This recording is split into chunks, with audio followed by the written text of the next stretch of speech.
The canonicity of Dragon Ball. It is a very confusing subject. What exactly is legitimate? And can you even find a concrete answer? Well hello there everybody. I am your host Blackenfist. What exactly is canon in Dragon Ball? This question is actually a lot more complicated. Maybe more complicated than it should be. There is no concrete answer to this.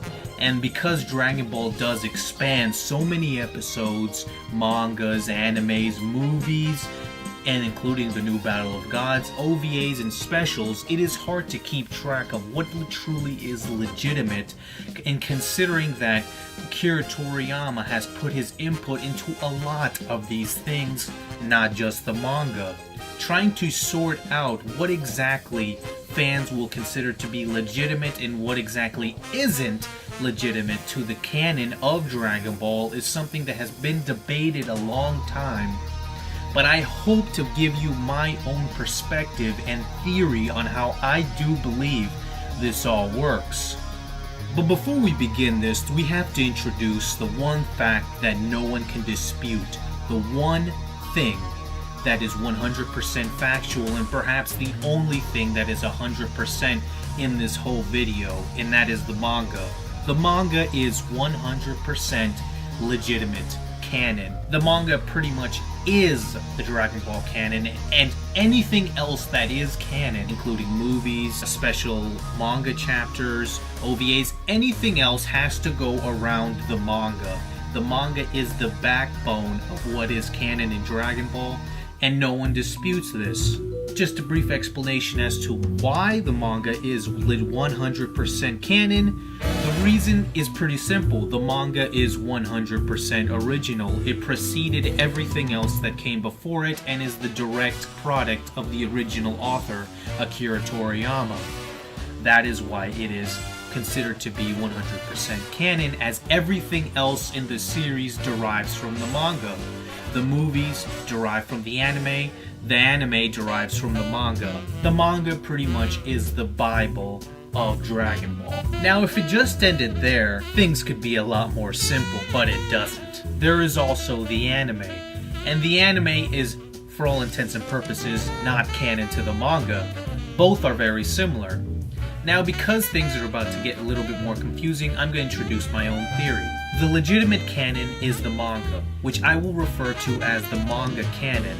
The manga canon is the most legitimate canon and is the canon of Dragon Ball. For the purposes of this video, I will refer to as the canon, the legitimate canon, as the manga canon.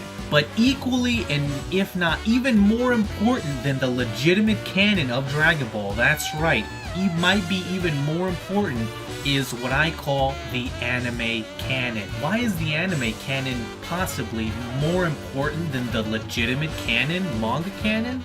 Well, it's because, let's face it, the anime is definitely a lot more popular, and even the creators themselves derive a lot of cues from the anime, not the manga. So it is very important to at least label what this is, and I will label it the anime canon. And I'm going to give you one quick example as why I think these labelings matter. Take the two TV specials, History of Trunks and Bardock, Father of Goku. One of the biggest mistakes I see with these two specials is that they say these two specials are canon. What they mean is pretty much that these two specials are canon to the manga. This is wrong. If anything, these two specials are canon to the anime canon, not the manga canon. In History of Trunks' case, History of Trunks flat out contradicts the manga. In the manga, Trunks was already a Super Saiyan, and Gohan was portrayed to be a bit stronger in the History of Trunks version. Considering the fact that History of Trunks directly contradicts the manga, that means it cannot be canon to the manga, meaning it is canon to the anime. History of Trunks is canon to what I call the anime canon. The only thing that might contradict that is that there's an episode called Ghosts of Tomorrow, in which there's a couple things that are portrayed a little bit differently, in which Trunks has a flashback. However, the things that are portrayed a little differently can be viewed to be circumstantial, as this is something in the mind of a character, and we could always interpret this as the memory of the character being a little bit distorted from reality. Now, Bardock, father of Goku, is a little bit more difficult to determine. The Bardock, father of Goku TV special is simply canon to the anime canon. It's pretty easy to determine this because in the anime itself there is a direct flashback to the special, so it's very hard to counter this. Now, many people will still say that Bardock, father of Goku is also canon to the manga canon. However, keep in mind, Bardock, father of Goku was never written by Akira Toriyama, and Akira Toriyama pretty much had no input whatsoever in this special. So, to say that this Bardock, father of Goku TV special is canon to the manga canon would be introducing the concept that not only Akira Toriyama has control of what the legitimate canon is. Now, I guess this could be okay, but this opens the door wide open to a lot of other things that people say is not canon because it's not written by Akira Toriyama, or it doesn't make sense, or it's not written by the right person. But if the Bardock special is canon just because people like it so much, and even Akira Toriyama likes it himself, that would open the door wide open for a lot of other things to be canon to the manga canon. Now keep in mind, when I say that Bardock, father of Goku, the special is not canon, I am not saying that Bardock the character is not canon. Clearly, Bardock the character exists within the manga canon because he did appear in one frame in the manga. However, the events that happened in Bardock, father of Goku are definitely not canon to the manga canon. Now, many people confuse this because Akira Toriyama was very fond of the Bardock, father of Goku TV special. He said that he really liked it and appreciated it, and it's always been assumed that Akira Toriyama accepted Bardock, father of Goku as canon to his work. However, it's very important that no such statement was ever stated. He only ever said that he really liked Bardock, father of Goku, and appreciated it. He never said it was part of the manga series, in which many fans have interpreted his own words to mean that, even though he never actually said that. Now, the issue with Bardock is actually about to get a lot more complicated, because as we all know, Toriyama wrote a chapter in which he introduced Goku's mother, and Bardock was a part of that. Now, despite the fact that Toriyama said that he liked Bardock, father of Goku, in this chapter, Bardock is essentially a different character than what he was in the special, and this chapter also contradicts what happened in Bardock, father of Goku. This really confirms my suspicions that although Toriyama did like the special, he never really accepted this as a part of his manga series, because in this chapter, it directly contradicts what happened in that TV special. Of course, he could have always changed his mind. People change their minds all the time.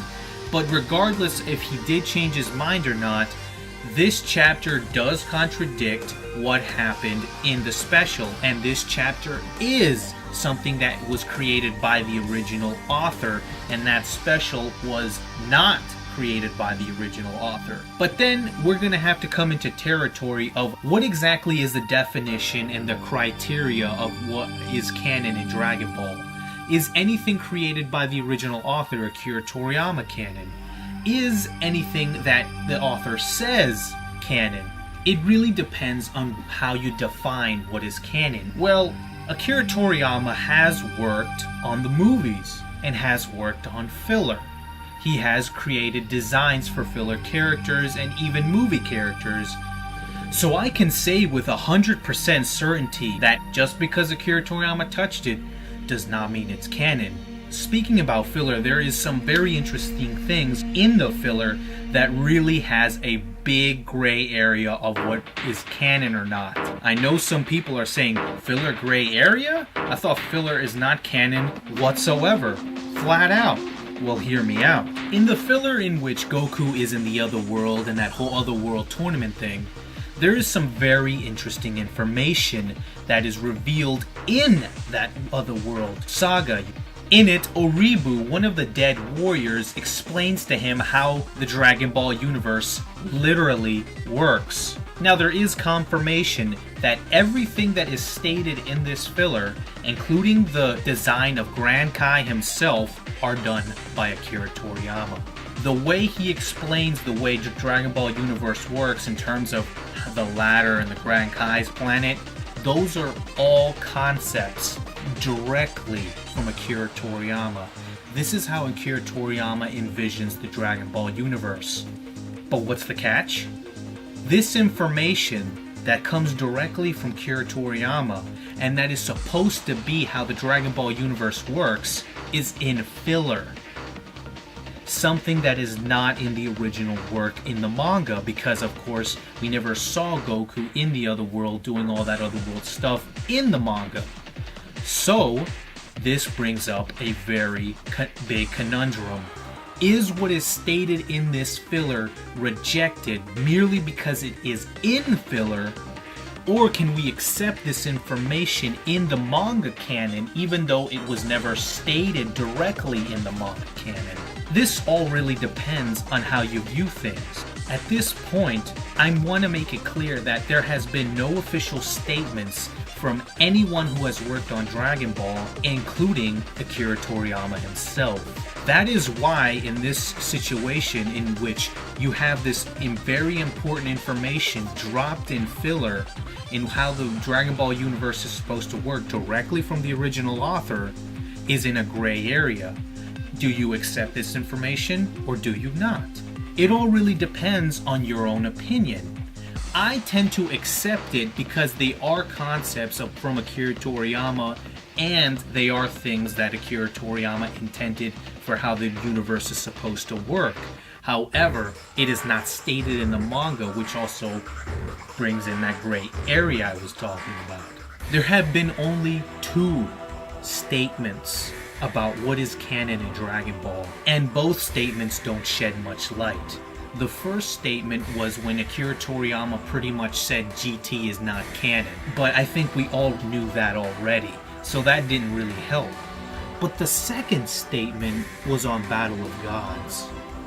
Now the direct quote is not that Battle of Gods is canon, but that Battle of Gods is part of the official history. My problem with this statement is that nobody at Toei Animation or Akira Toriyama has ever stated what the official history of Dragon Ball is.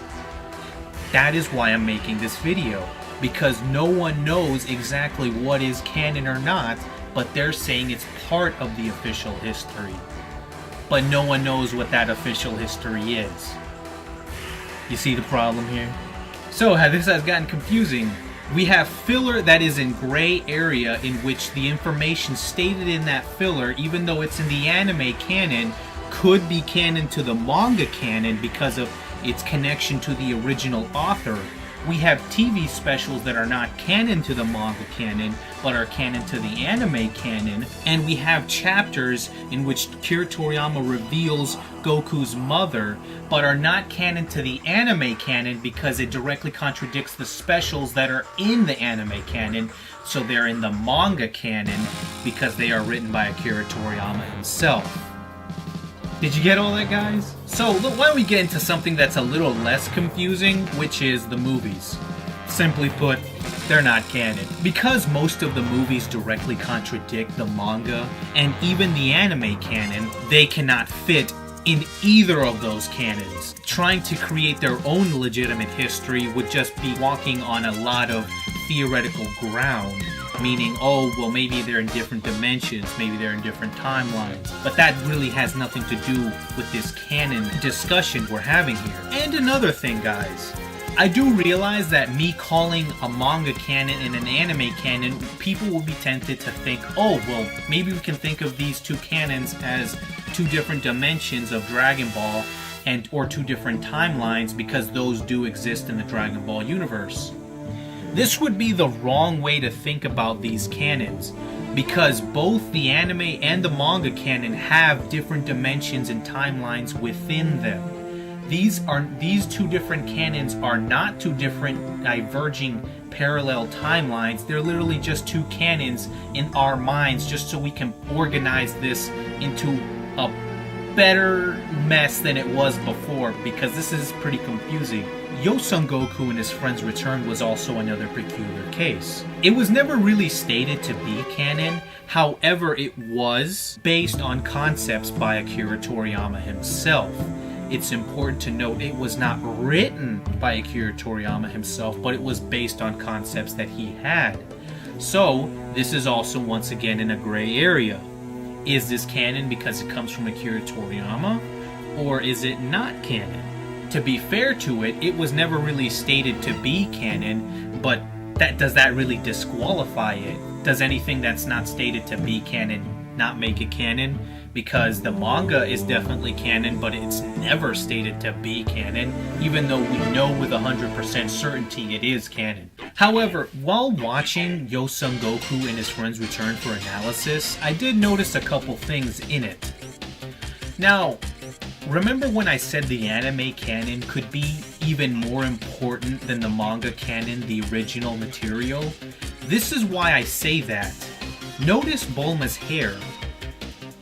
It's blue. In fact, notice how Bulma's hair is in most Dragon Ball media. They take the cues from the anime. If you don't know, guys, Bulma's hair in the original manga is purple, and Bulma's hair in the anime, as we all know, is blue. In the video games, in the specials, in the movies, in anything, the cues are taken from the anime, because the anime is more popular, as I've said, and many creators have gone with that instead of the original. This is what I mean that the anime canon could be even more important than the manga canon, because the cues are being taken from that.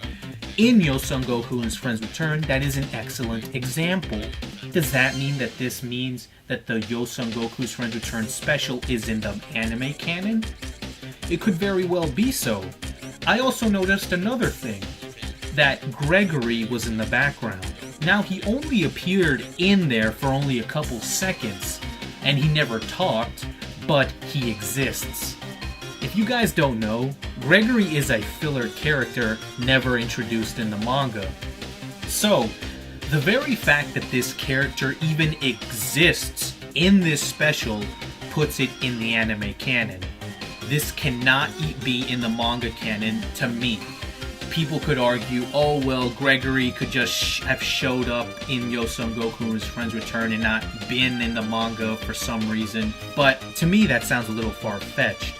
Now, I do want to talk about Battle of Gods, because a lot has been said about it, and also because it has been stated to be part of the official history. Now, because I have not watched Battle of Gods, I will not be able to really do a full in-depth analysis on this. However, I do know a couple things, and those couple things already tell me something is up with that movie in terms of what canon it belongs to. I've seen trailers of that movie, guys, and I noticed that Bulma's hair is blue. So, regardless of what canon it's belonging to, obviously the creators are taking the cues from, you guessed it, the anime canon, because her hair is not purple. Now, does this mean that Battle of Gods is in the anime canon? It's hard to say, because anyone could say, well, she just dyed her hair blue. So, that's not really sufficient enough for me. However, what this does mean is that the creators themselves, the directors, the animators, the writers, and even Akira Toriyama himself, despite what this means in what canon it fits or if it doesn't fit at all, throw all that out the window. What I'm just trying to say is that the mindset that these people were in when they were creating this movie was taking cues from the anime.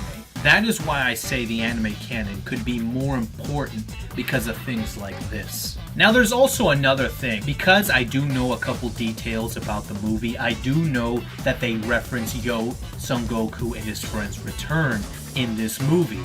It's very clear they do, because they do reference a previous meetup that they had.